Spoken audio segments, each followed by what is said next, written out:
My name is Priya Anand. I am 36 years old, and on a Wednesday morning I woke up in a hospital bed and was told by the doctor that someone had come in the night before and updated my medical records. I had been admitted on Monday evening, a severe allergic reaction, anaphylaxis. My colleague Nana had found me in the office kitchen and called the ambulance and ridden with me to the hospital because she had not wanted me to be alone. I had been unconscious by the time we arrived. I had been in and out of consciousness for 2 days. On Tuesday night, while I was sedated, someone had come to the hospital. They had spoken to the night staff. They had said they were a family member. They had provided updated medical information and asked for it to be added to my records. The night staff had logged it as unverified collateral history pending confirmation. Standard practice when information comes from an unverified source. The allergy had been flagged for clinical review rather than accepted as confirmed. But it was there, in my record, waiting.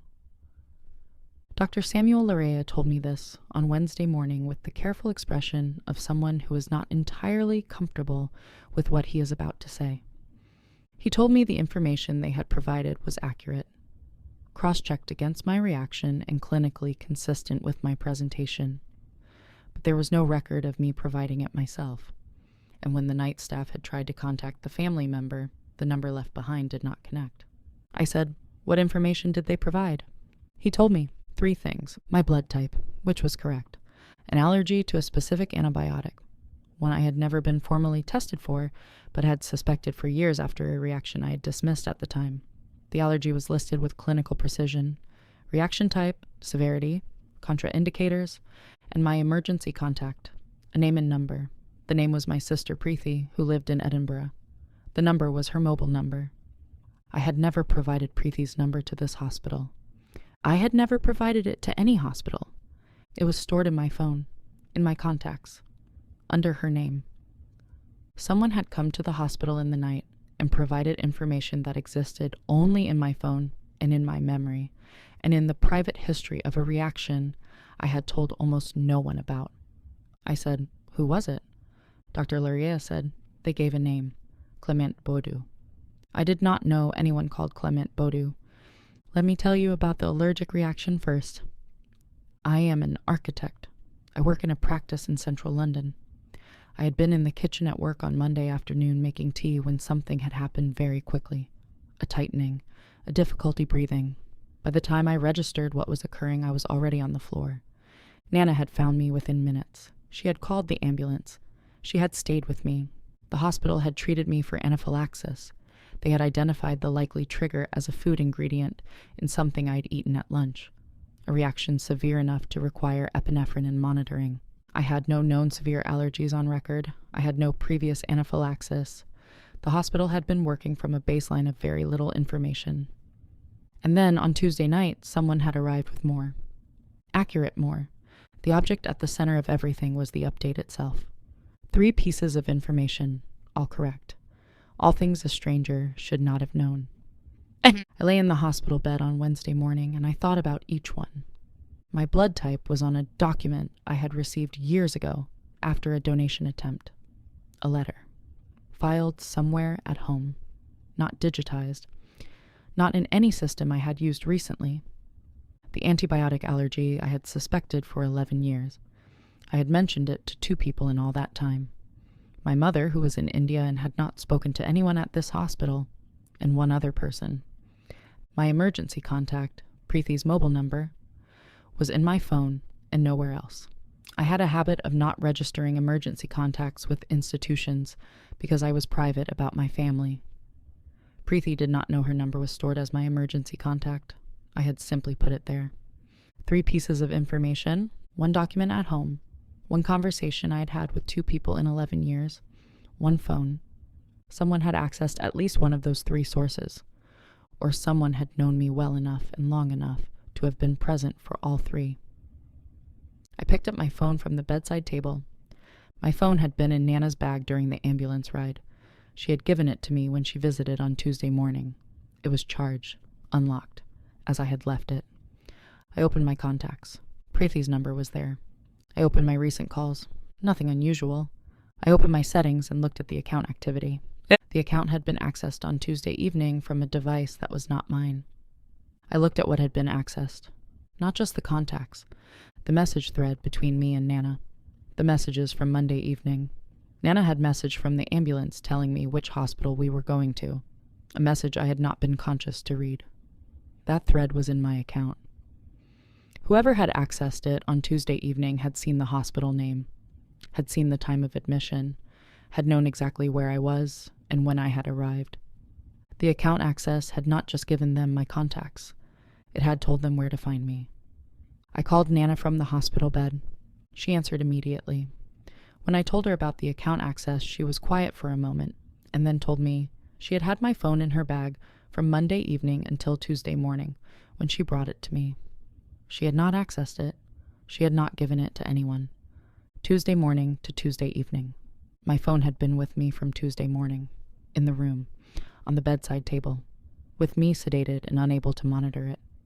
Someone had accessed my account remotely. Not the phone physically, the account.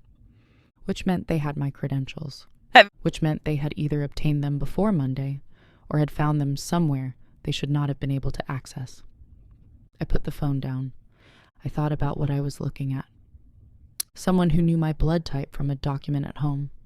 Someone who knew about an antibiotic allergy I had mentioned to 2 people in 11 years. Someone who had remotely accessed my phone account on Tuesday evening while I was sedated, read the message thread that told them which hospital I was in, extracted Preethi's number from my contacts, and then come to the hospital. Walked in, given accurate information under a false name, not a random person. Someone who had been close to me, who had known me, who had retained something they should not have retained, and who had used my hospitalization to place themselves in my medical record as a point of contact. Under a name I would not immediately connect to anyone I knew. I sat with that for a long time. Then I called my sister Preethi. I want to pause here, because lying in a hospital bed, understanding that someone who had known me had accessed my account while I was unconscious, had read Nana's message, had found the hospital, had extracted what they needed, and had walked through those doors, is the moment this story became something I had not anticipated when I collapsed in an office kitchen on a Monday afternoon. If you have ever realized that someone you trusted had been gathering information about you without your knowledge, drop a comment below. And subscribe right now, because what Preethi told me when I called her, and what we found when we looked at who had access to all 3 sources, is the part that changes everything. Preethi answered on the second ring. She said, "Priya, what is happening?" I told her everything. The updated records, the 3 pieces of information, the account access, the message thread Nana had sent from the ambulance. Clement Boadu. She was quiet for a moment, then she asked about the antibiotic allergy. Who else had I told? I said my mother and 1 other person. She waited. I said Marcus. She worked through it methodically the way Preethi does everything. Marcus had known about the allergy. He had been with me when the reaction happened 11 years ago. The blood type document was filed at home. He would have had access when we lived together. The phone account credentials, 4 years of a shared life, passwords on notes, accounts on shared devices. Then she said the thing I had been circling since Wednesday morning. She said, "Why would someone come to a hospital with accurate information and use a false name?" I said, "Because they did not want to be identified as the source." She said, "And why would Marcus not want to be identified?" I sat with that question, because the answer to it was not a simple one. I called Barrister Fiona Lomotey that afternoon. I had worked with Fiona on a contractual matter 2 years ago. She was thorough and she was discreet. Those were the qualities I needed. I told her the situation in full. The hospital update, the 3 sources, the account access, the message thread, Marcus, the false name. She listened without interrupting. When she finished, she gave me the shape of the legal position clearly.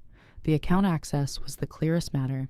Accessing someone's account without consent is an offense regardless of what the access was used for.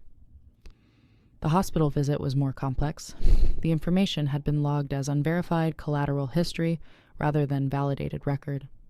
The false name was concerning, but the hospital staff had acted within standard practice for unverified sources. Then she asked one question before we proceeded. She said, "Is there any possibility Marcus did this with good intent? That he found the hospital from the message thread, believed the allergy information might be clinically relevant, and did not want to come forward under his own name because he did not wish to cause you distress?" I thought about that for a long time. That was a possible reading, but there was another reading.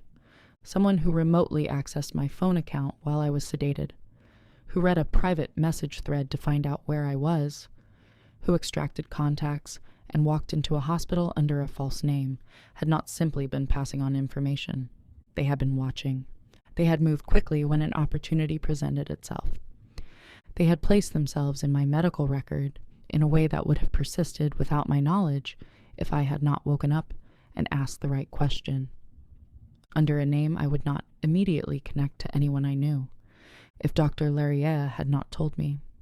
If I had been discharged without knowing, Clement Boadu would have been in my record as a verified family contact, with a phone number that did not connect. Fiona filed a formal complaint with the hospital regarding the account access on Thursday.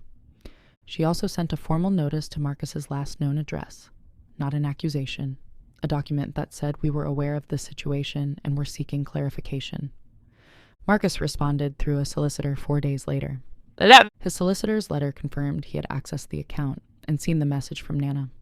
It said he had information about my medical history that he believed was relevant to my care, that he had provided it to the hospital with the intention of assisting my treatment, that he had used a different name because he did not wish to cause me distress by reappearing in my life unexpectedly. Fiona noted that the letter confirmed the account access while framing it as well-intentioned. She noted the distinction between accessing an account without consent and the intent behind what was done with it. The account access was confirmed through technical records 3 weeks later. The device used was traceable to a location consistent with Marcus's current residence. He was cautioned by the police for unauthorized access to a computer system. The caution is on his record. The Clement Boadu entry was removed from my medical records by the hospital following the formal complaint. My records are accurate now, my own information, under my own name, with Preethi listed as my emergency contact. I added her properly this time, through the hospital's own system, with her knowledge. She said, "I always wondered why you never listed me anywhere." I said, "I thought I was being private." She said, "You were being private from the people who should have known." She was right. Marcus, I have thought about his letter many times, the explanation that he had acted with good intent, that the false name was consideration rather than concealment. I do not know what is true inside that explanation. What I know is what is observable. He had accessed my account without my consent. He had read a private message to find out where I was. He had retained credentials from a relationship that ended 14 months ago. He had presented himself to hospital staff under a false name. Whether the intent behind those actions was care or control, I cannot say with certainty. What I can say is that the line between those two things is sometimes thinner than it appears, and that either way the actions themselves were not acceptable. I am back at work now.